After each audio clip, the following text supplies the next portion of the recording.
High friend, Ghorami bird farm YouTube চ্যানেলে তোমাদেরকে স্বাগত জানাই। এই ভিডিওতে তোমাদেরকে দেখাবো যে আজকের পাখির ঘরে কোন ভিটামিন ওষুধটি দিলাম। তবে তার আগে যারা নতুন দর্শক বন্ধু রয়েছে সকলের কাছে অনুরোধ, তোমরা অবশ্যই চ্যানেলটি সাবস্ক্রাইব করো, ভিডিওতে লাইক করো এবং কমেন্ট করো নতুন নতুন ভিডিও পাওয়ার জন্য। আমার পাখির ঘরে তোমাদেরকে দেখিয়েছিলাম যে কোন কম্পার্টমেন্টের মধ্যে কেমন বাচ্চা হয়েছে এবং সেই বাচ্চাদের জন্য কি কি খাবার দিয়েছিলাম, অর্থাৎ নরম জাতীয় কি খাবার ব্যবহার করেছিলাম। আজকের এই ভিডিওতে তোমাদেরকে দেখাবো যে ওই যে সমস্ত বাচ্চাগুলো হয়েছিল সেই বাচ্চাগুলোর ভালো গ্রোথের জন্য কোন ধরনের ভিটামিনটি ব্যবহার করলাম।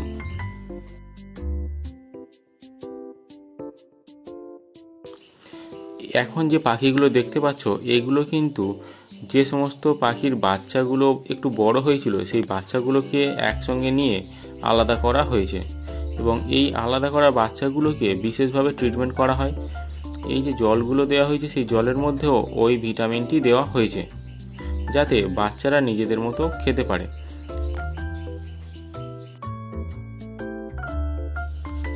পাখির বাচ্চাগুলো যখন ছোট থাকে তাদের দ্রুত বৃদ্ধির জন্য এবং সুস্থ স্বাভাবিক বৃদ্ধির জন্য ভিটামিন বা ক্যালসিয়াম জাতীয় ওষুধ দেওয়া প্রয়োজন। আজকের এই ভিডিওতে তোমাদেরকে দেখাবো যে কোন ওষুধটি পাখিদের জন্য সবচেয়ে ভালো।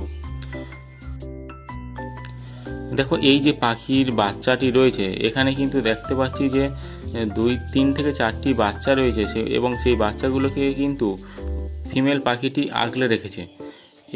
যখন পাখিদের ঘরের মধ্যে ওষুধ দেওয়া হবে তখন মেল পাখিটি সেই ওষুধ খাওয়া জল নিয়ে এসে ফিমেল পাখিকে দেবে এবং ফিমেল পাখি তার বাচ্চাদেরকে ওই জলটি খাওয়াবে। আমার পাখির ঘরে আজকের এই যে ওষুধটি ব্যবহার করলাম সেই ওষুধটি ব্যবহার করার জন্য প্রথমে তুমি ড্রপারে করে ওষুধটা নিয়ে নেবে। সেই ড্রপারে করে নেওয়ার পরে যে পাত্রেতে জল দেওয়া হবে সেই পাত্রে ওষুধটি দেখো 1, 2 এবং 3 ফোঁটা দেওয়া হলো। দিয়ে যে পাত্রতে ওষুধ দেওয়া হয়েছিল সেটা জল দ্বারা ভর্তি করে ভালোভাবে নাড়িয়ে নেওয়া হচ্ছে। ভালোভাবে ঝাঁকানোর ফলে এটা একটি ছিল তেল জাতীয় ওষুধ। সেই ওষুধটি ভালোভাবে ঝাঁকালে জলের সঙ্গে পুরোপুরি মিশে যাবে, এতে পাখিদের খেতে সুবিধা হবে। এবং যে পরিমাণ এই দেখো এই একটা বাচ্চা রয়েছে এবং উপরেও ছোট ছোট বাচ্চা রয়েছে। যে সমস্ত পাত্রের মধ্যে বাচ্চা রয়েছে সেই পাত্রগুলোর মধ্যে এই ওষুধটি দেওয়া। আজকের যে ওষুধটি ব্যবহার করেছি সেটা হলো ডাইনোসল। ডাইনোসলের দেখো যেটা 2024 সালে তৈরি হয়েছিল এবং এক্সপায়ারি ডেট রয়েছে এপ্রিল 2026। ডাইনোসলের মধ্যে রয়েছে vitamin A, vitamin D3, vitamin E, vitamin C এবং ভিটামিন B12। ভিটামিন এর পরিমাণটা কিন্তু রয়েছে 14,000 এবং ভিটামিন D3 রয়েছে 3,000। আর এটি একটি দেখো ডাইনোসল ওষুধ। এই ওষুধটি কিন্তু ওয়াটার সলিউবল ওষুধ। কিছু কিছু ওষুধ রয়েছে যে ওষুধগুলো শুকনো খাবার বা নরম জাতীয় খাবারের সঙ্গে মিশিয়ে দেওয়া হয়, কিন্তু এই ওষুধটি তোমরা সরাসরি জলের মধ্যে ব্যবহার করে দিতে পারো। পাখিরা যখন জল খাবে তখন এই ওষুধটি সরাসরি তাদের মধ্যে প্রবেশ করবে। তবে এই ওষুধগুলো দেওয়ার একটা নির্দিষ্ট নিয়ম রয়েছে। ওষুধ দেওয়ার আগে পাখির ঘরের যে সমস্ত পাত্রগুলো থাকবে, জলের পাত্রগুলো, সেগুলো সবই আগের দিনে বের করে নিতে হবে এবং একটু বেলার দিকে এই জলের সঙ্গে ওষুধগুলো দিলে সবচেয়ে ভালো হয়। কারণ তৃষ্ণার্ত অবস্থায় পাখিরা অনেকটা পরিমাণে জল খেয়ে নেবে এবং সেই ওষুধগুলো পাখিদের জলের সঙ্গে শরীরে প্রবেশ করবে। পাখির ঘরের মধ্যে ওষুধ যদি তোমরা দিতে চাও তাহলে সেই ওষুধগুলো কিন্তু প্রত্যেক দিন ব্যবহার করা ঠিক নয়। এই সপ্তাহে যদি তোমরা একরকম ওষুধ ব্যবহার করো, পরের সপ্তাহে কিন্তু ওষুধটাকে পাল্টে দিতে হবে। এই সপ্তাহে আমি যেমন তোমাদেরকে দেখালাম যে ডাইনোসল ওষুধটি ব্যবহার করেছি, পরের সপ্তাহে এই ডাইনোসলটা স্টপ করে অন্য ওষুধ ব্যবহার করব। এই ডাইনোসলটা কিন্তু একটি জলের দ্রবণীয় ওষুধ তোমাদেরকে বলেছি। তা এই ওষুধটি ব্যবহার করার একটা নিয়ম রয়েছে। ওষুধ কিন্তু প্রত্যেক দিন না দিয়ে সপ্তাহে 3 দিন ব্যবহার করা ভালো।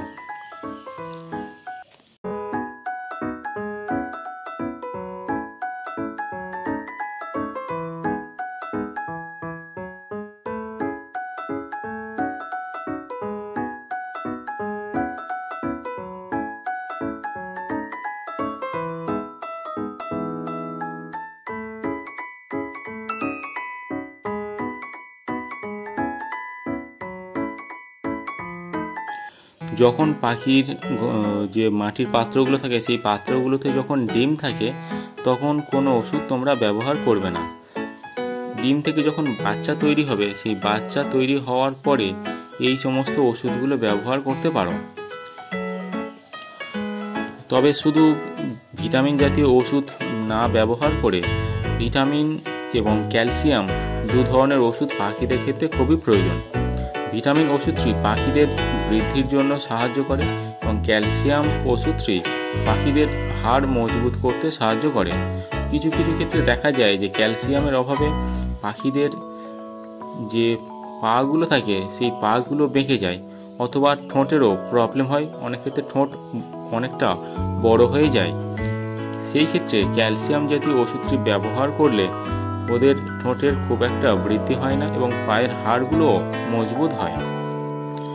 আজকের এই ছোট্ট ভিডিওর মাধ্যমে তোমাদেরকে দেখালাম যে পাখির ঘরে আমি আজকের যে ডাইনোসল ওষুধটি ব্যবহার করেছিলাম সেই ওষুধটা পাত্রের মধ্যে, অর্থাৎ ওই যে ছোট কাপগুলো আমি ব্যবহার করি সেই কাপের মধ্যে কতটা পরিমাণে দেওয়া প্রয়োজন।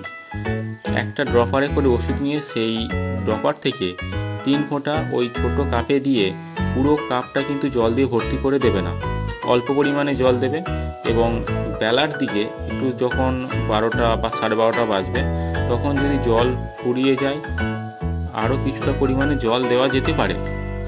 সেক্ষেত্রে তোমরা ওষুধ না দিয়ে প্লেন জল ব্যবহার করবে। ভিডিওটি কেমন লাগলো তোমরা অবশ্যই কমেন্ট করে জানাবে এবং আগামী দিনে কী ধরনের ভিডিও পেতে চাও সেটাও কমেন্ট করে জানাবে।